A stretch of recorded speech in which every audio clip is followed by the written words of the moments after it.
तेव्हा आजच्या शिबिरामध्ये बोलू नका कोणी मागे. आजच्या शिबिरामध्ये आपल्याला हे पाहिजे आहे की पंचमहाभूतांची माहिती आपल्याला पाहिजे. प्रत्येक साधकाला पंचमहाभूत आपल्याला सर्रास बाहेर दिसतात, त्याची माहिती असतात. पृथ्वी, आप, तेज, वायू आणि आकाश. बरोबर. ही 5 महाभूत पृथ्वीवर कार्य करतात, तशीच ती आपल्या देहामध्ये पण कार्य करतात. ही माहिती पाहिजे ध्यानी मनुष्य. म्हणजे ती पंचमहाभूत आवरता येणं हे ध्यानाचं यशस्वी लक्षण आहे. ध्यान यशस्वी कधी होईल? देहातली पंचमहाभूत तुम्हाला कंट्रोल करता आली पाहिजे. बाहेरच्या पंचमहाभूतांना किती नाही म्हणजे कंट्रोल करता येतात, मनात आणलं तर, निश्चय केला तर. तेव्हा ही पंचमहाभूत शरीरात कुठे आहेत सांगा मला. पृथ्वी म्हणजे आपलं शरीर, हे जड शरीर, हाड आणि मांस यांनी बनलेलं जे शरीर आहे ते पृथ्वी तत्व आहे आपल्या शरीरात. बरोबर. ते जड आहे. काय आहे? जड आहे. माती जड असते. शेवटी काय होतं मनुष्याचं? माती जड असते नाही का. ते पृथ्वी तत्व आहे. पहा तुम्ही, मनुष्य गेल्यावर ईश्वराने सोय केलेली आहे प्रत्येकाला. म्हणजे आपण काय केले? वायू तत्व तर तो पहिल्यांदाच मिळतो. कळलं? प्राण ते वायू तत्व सर्वात महत्वाचं वायू तत्व आहे. श्वास तेच ते तो पहिल्यांदा नाही. जड देह जो राहतो पृथ्वी तो काय करतो? अग्नीत नेतो. आणि एक महत्वाचा वायू राहतो. तो कोणता वायू? ब्रह्मरंध्रामध्ये एक वायू आहे, धनंजय नावाचा एक प्राण आहे. नंतर सांगेन तुम्हाला प्राणांची माहिती सांगताना. त्याला धनंजय, प्राण, अपान, व्यान, उदान, समान हे 5 प्राण मुख्य प्राण आपल्या देहात आहे. आता पहिला प्राण कुठला? प्राण. हा कुठे राहतो सांगा मला. तुम्हाला याची माहिती पाहिजे बरं, म्हणून देते. प्राण कुठे राहतो? श्वासातून सर्व देहामध्ये प्राण कॉमन आहे, सामान्य आहे. सर्व शरीरामध्ये एक प्राण आहे असं. आता त्याचे विभाग आहेत. प्राण झाला अपान. अपान कुठे राहतो शरीरामध्ये? गावडे जाईल. पोटी, पोटाच्या खाली. तुम्हाला आता पार्ट्स माहिती पाहिजे. अपानाची जागा कोणती? पोटी, पोटाच्या खाली. म्हणजे मूलाधार चक्राच्या जागेवर तिथं कोण राहतो? अपान. कारण तिथली कार्य त्याला करायची आहे. देवाने सगळं नेमून दिले, आपण काहीही करीत नाही हे मला याच्यातून सांगायचं. We are not nothing. ध्यान करताना ही गोष्ट लक्षात आली पाहिजे की मी कोणी नाही. मी नाही. शरीर जेव्हा मनुष्य विसरतो तेव्हा तो परमेश्वराशी एकरूप होतो. Otherwise no. शरीर विसरता आलं पाहिजे आपल्याला. अवघड आहे. आता तुम्ही म्हणू नका बाळकृष्णानंद गुरुकुल आश्रम हा आता सिनियर झालेला आहे, आता कोणीच अवघड नाही म्हणायचं. काय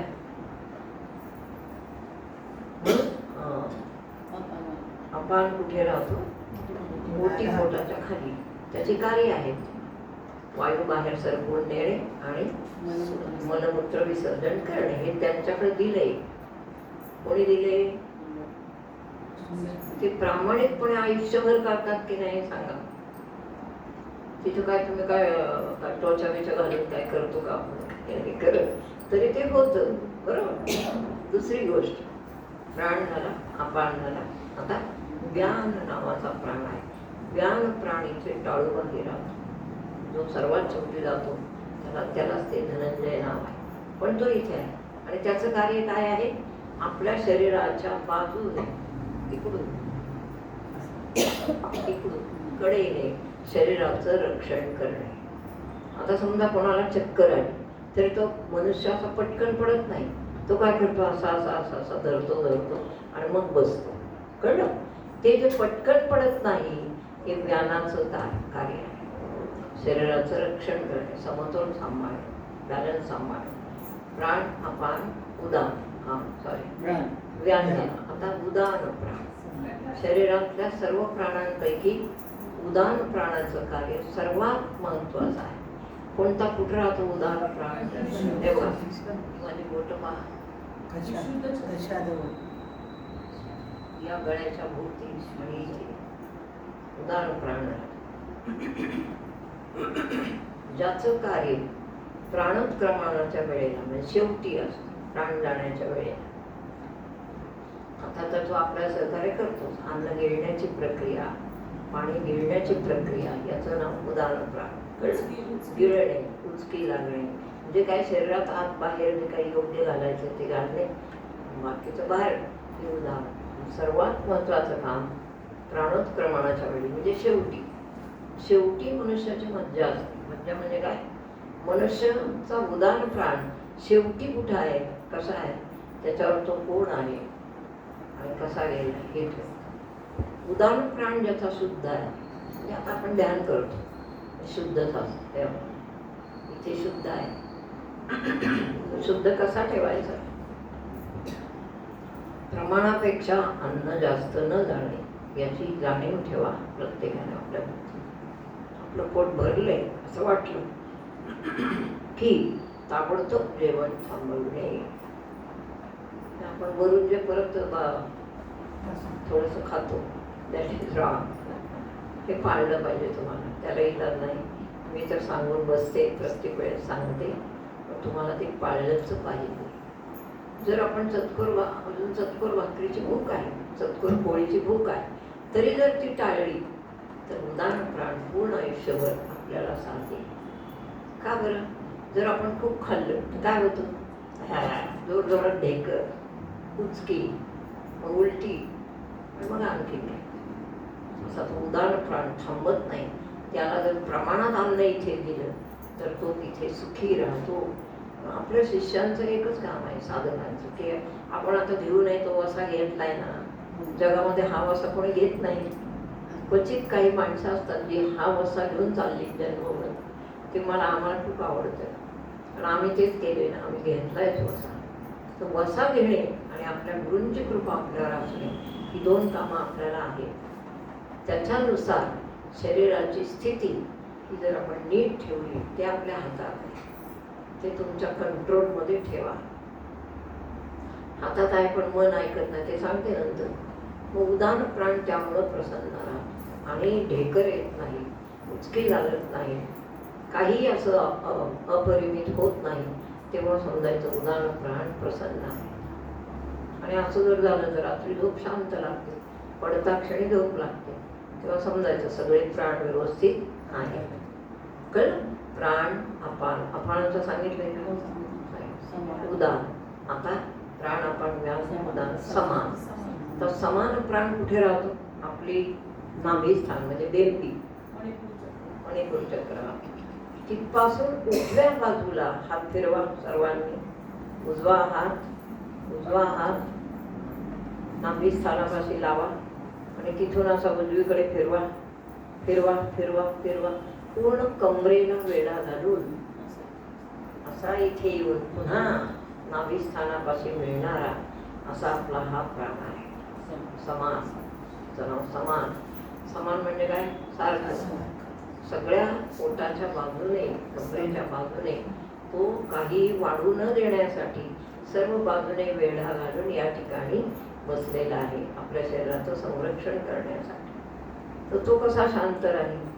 तर ते तसंच आहे. मात्र जसं उदान प्राणाला उचक्या येतात जास्त खाल्ल्या, तसं हा समान प्राण पण खवळतो जास्त खाल्ल्या, मग खालून चालू होतं. आधी वरून मग खालून.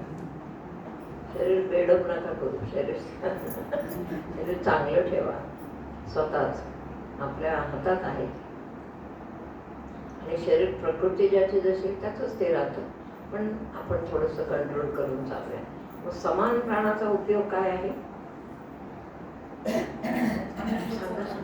गॅसेस उत्पन्न होऊ न देणं आणि अन्न पचन उत्तम करणं, हे सगळं समान प्राणाचं लक्षण आहे. लक्षात येते?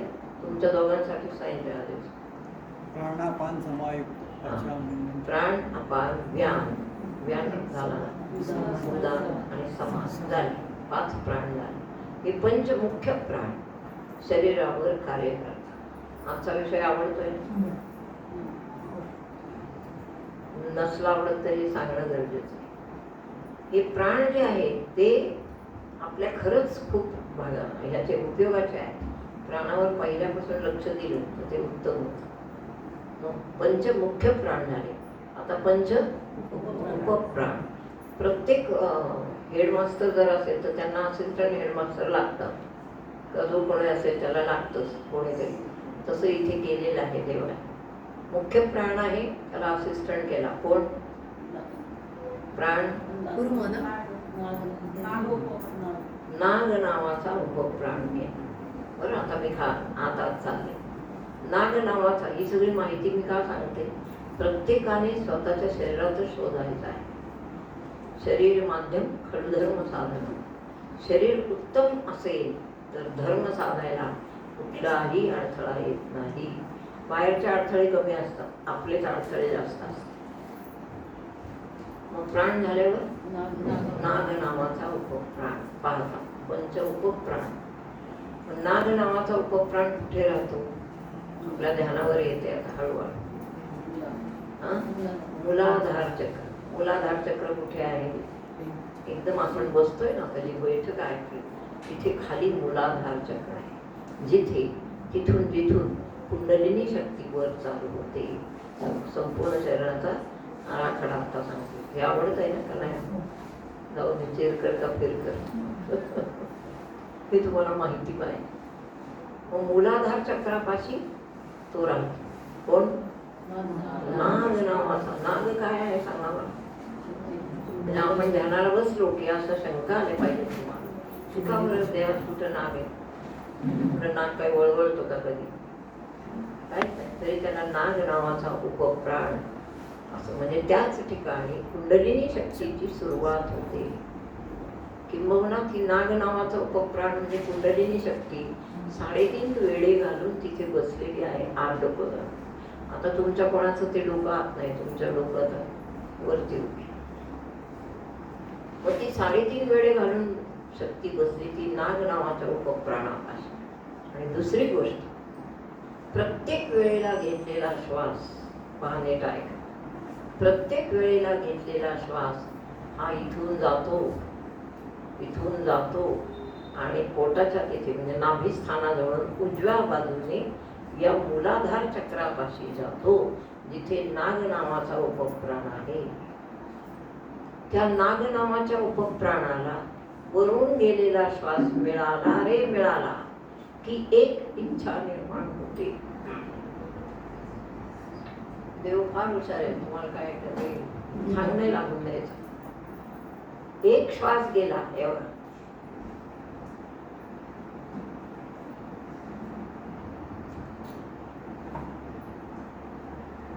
तसा मार्ग आहे. जिथे मूलाधार चक्र आहे आणि नाग नावाचा प्राण आहे तिथे जाऊन हा श्वास मिळता क्षणी एक वासना, एक इच्छा निर्माण झाली. ती लगेच सुटणाऱ्या श्वासाबरोबर बाहेर आली. अशा रोज किती इच्छा आपल्या बाहेर येत असते प्रत्येकाने. 21,000 तेवढ्या इच्छा घालवायच्यात आपल्याला अभ्यासात. 21,600 वेळा आपण दररोज श्वास घेतो आणि तेवढ्या प्रत्येक श्वासाच्या वेळेला एक वेगळं बाहेर येतं. केवढा मोठा पिक्चर आहे पहा. प्रत्येक श्वासाच्या बाहेर येण्याच्या वेळेस एक वेगळी वासना, वेगळी भावना, वेगळी इच्छा बाहेर येते आणि त्या इच्छेप्रमाणे आपण चालतो. अभ्यास करायचा म्हणजे काय करायचं? इकडे लक्ष द्यायचं. कळलं? किती वेळा आपण श्वास घेतो आणि किती वेळा इच्छा होतात. इच्छा झाली समजायचं श्वास कुठे पोहोचला? हा, नाग नावाच्या उपप्राणाला पोहोचला असं. तेव्हा ते जर झालं, हे सगळं ईश्वरीय तंत्र आहे लक्षात. म्हणून मनुष्याला मुक्त होता येत नाही. मनुष्याला मनाप्रमाणे कधीच काही मिळत नाही किंवा वागता येत नाही. ज्याला सिद्ध व्हायचे, भक्त व्हायचे किंवा अजून काय व्हायचे, त्याला ते होता येत नाही. कारण हे आहे मग भक्ती करायची नाही का? बाकीचं काय करायचं आपल्याला? कोण कुठं का मिळेना, आपण फक्त मांडी घालून काय करायचं आहे? बस ध्यान आणि नाम. 2 वस्तू दिल्या ना, बाकी काय करायचं का? तुम्हाला शास्त्रोक्त यासाठी सांगितलं की थोडी माहिती पाहिजे तुम्हाला की शरीराचं यंत्र कसं चालतं.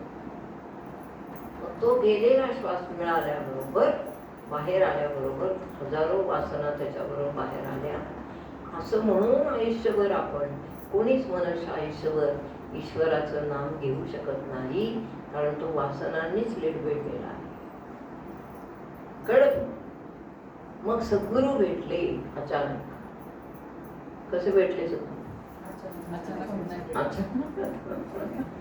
पूर्वभाग्य जागृत झालं एखाद्या भक्ताला, पूर्वपुण्य भरपूर आलं आणि तिथे सद्गुरूंची भेट झाली.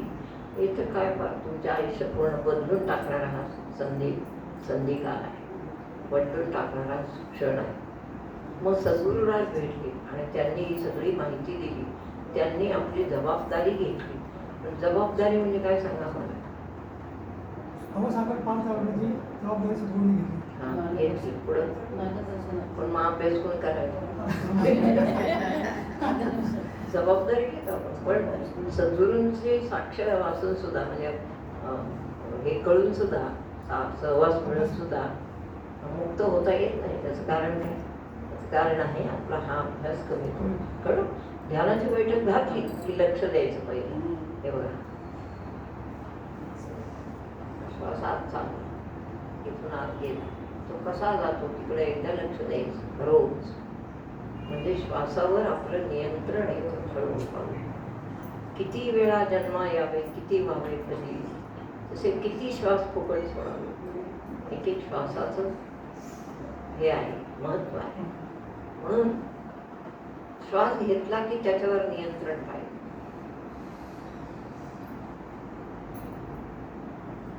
पुन्हा येताना तो मूलाधाराला मिळू नये याची काळजी घेणं म्हणजे कोणतं आसन? सिद्धासन. असंग शस्त्रेण दृढेन चित्वा, अध्याय क्रमांक 15 गीतेचा. ते शिकायचं. असंग शस्त्रेण दृढेन चित्वा. असंग शस्त्र सांगा. डाव्या पायाची टाच लावायची. ध्यानाला बसताना ज्यांना आता शक्य आहे त्यांनी डाव्या पायाची टाच लावून बसायचं. किती मिनिटं? 20 मिनिट, जास्त नाही. म्हणजे दिवसातून अर्धा तास तर 20 मिनिटं तरी हा एक झालाच पाहिजे उपक्रम. तेव्हा काय होईल? मूलाधार चक्रापाशी असणारा नाग नावाचा प्राण, त्याला आपला श्वास मिळणार नाही, अंतर पडेल आणि आपला श्वास तसाच बाहेर येईल विदाऊट एनी वासना. मग तसा बाहेर आल्यावर काय वाटतं? तसा बाहेर आल्यावर कोरडा मोकळा श्वास आला. असं म्हणून मनुष्य वासना रहित होतो. शरीराच्या गरजा पुरतच त्याला मिळावं अशी त्याची इच्छा असते.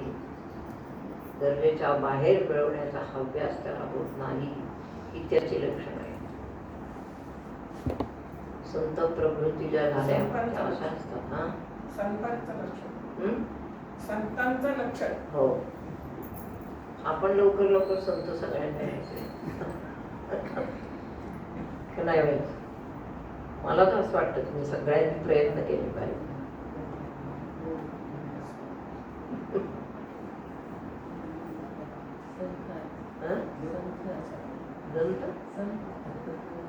संत आहे. संत पेक्षा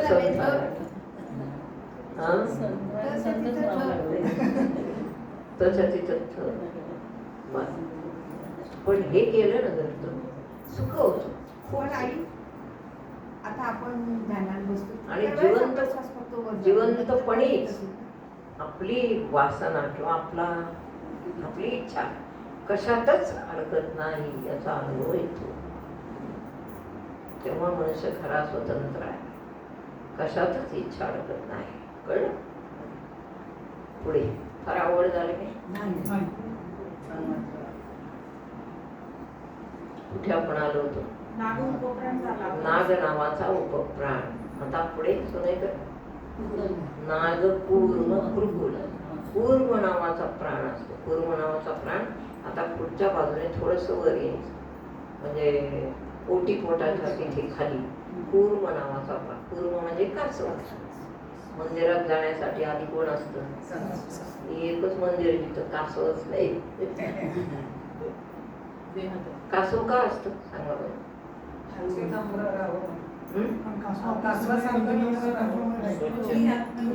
कासवाचा स्वभाव आहे हा. तो तेव्हाच आपली इंद्रिय बाहेर काढतो बघा, की जेव्हा भक्ष समोर आहे. एरवी तो इंद्रिय काय करतो, म्हणून त्याची रचना अशी मंदिराच्या बाहेर केली. कासवासारखं होऊन मंदिरात जा. मंदिरात जाताना असं जाऊ नका, असं जा. म्हणून कासव ते लोकांना वाटतं पैसा मिळण्यासाठी कासव. वा वा वा, कासव का असे पैसा मिळण्यासाठी नाही, आपली इंद्रियांना सूचना देण्यासाठी ते आहे. कळलं? कूर्म नावाचा प्राण आहे ओटीपोटाच्या खाली बरोबर बाजूला. तो काय नाही, तो प्राण आहे. पुढे कुरकुल ओटीपोटात म्हणजे का याच्या थोडासा वर, कूर्म नावाच्या प्राणाच्या थोडासा वर, नाभिस्थानाच्या खाली. पुढे देवदत्त. देवदत्त प्राण कुठे आहे? इथे कुठे म्हणतात? देवदत्त नावाचा प्राण आहे. शेवटी धनंजय. नाग कूर्म कुरकुल देवदत्त धनंजय. चुकलं वाटतं बरोबर. देवदत्त आणि धनंजय. देवदत्त प्राण इथे काय करतो? आत जाणारा श्वास फार महत्वाचं काम आहे देवदत्त. प्रत्येक श्वास आत जातो. आत जातो तो भ्रकुटी म्हणजे इथून जातो, इथून आतून असा जातो बरोबर. तर आत जाणारा श्वास थोडा काल इथे थांबतो, त्यातला एक भाग इथे थांबतो, 1/7, आणि पुन्हा येणाऱ्या उच्छ्वासातला ऑक्सिजन इथे थांबतो. दोन्ही मिळून 2 ऑक्सिजन, जाणाऱ्यातला ऑक्सिजन येणाऱ्यातला ऑक्सिजन मिळून या ठिकाणी चित्त नावाची वस्तू तयार होते. चित्त कुठे विचारा बरं? बाहेर विचारा. चित्त मन काय माहित नाही कुठे. चित्त नावाची वस्तू कुठे आहे? चित्त नावाची इथे तयार होते का? तर दोन्हीकडचे ऑक्सिजन मिळून ती वस्तू तयार झाली. म्हणून आपल्याला मनापेक्षा चित्ताकडे लक्ष जास्त सांग. तेच समत्व चित्ताचे तेच सारदान योगाचे. मग चित्त काय करतं? आता आत जाणाऱ्या श्वासाबरोबर ऑक्सिजन थांबला, बाहेर जाणाऱ्या श्वासाबरोबर ऑक्सिजन थांबला, 2 ऑक्सिजन मिळून चित्त तयार झालं. त्या चित्ताकडे लक्ष जर एकाग्र केलं आपण इथे, तुम्हाला मी सांगतो भ्रकुटी मध्यम चित्त ते तिथं असतं. त्या ऑक्सिजन असल्यामुळं आपला श्वास जो आहे तो तिथे जास्त स्थिर होण्याचा प्रयत्न असतो, किंवा चित्त मन आहे ते भ्रकुटी मध्ये स्थिर करण्याचा प्रयत्न आहे. तिथं ऑक्सिजन निर्माण आहे. कळलं? पुढे झालं. देवदत्त धनंजय. धनंजय शेवटचा प्राण इथे. आता आत्माराम जो आत आहे बसलेला, सर्वांचा प्रमुख आहे, त्याला देवदत्त नावाचा प्राण आणि धनंजय नावाचा प्राण आत्मरूपाच्या अगदी शेजारीच बसलेला आहे. कळलं मला? काही त्याचं कार्य नाही, ते आत्मरूपाला सहकार्य करणं एवढंच कार्य, पण तो तिथे आहे. कोणता? धनंजय. आणि शेवटी तोच प्राण आत्मारामाच्या नंतर सर्वात शेवटी सगळं झाल्यावर तिथे लोक बसून राहतात तेव्हा संपूर्ण शरीराची विल्हेवाट लावून परमात्मा नंतर जगतो. कन्फर्म. ही विश्वाची सोय जी आहे प्रकृतीच्या बाबतीत, फक्त शरीर म्हणून मनुष्य शरीर हे सर्वात महत्वाचं शरीर आहे. कुठल्याच प्राण्याला इतक्या फॅसिलिटीज नाही, कुठल्याच प्राण्याला बुद्धी नाही, कुठल्याच प्राण्याला उभं राहून हातपाय असे नाहीये. गाई घोडा कुठं काय? प्रत्येक प्राण्याला फक्त खाणे पिणे शौच करणे एवढंच हे आहे. भूक लागते, खाता पितात, शौच, झोप घेणे एवढं. आहार निद्रा भयमैथुनंच एवढंच प्राण्यांना बुद्धी आहे. बाकी प्राण्यांना बुद्धी नाही. फक्त मनुष्य प्राणी ईश्वराने आपल्यासारखा निर्माण केला. खरंच.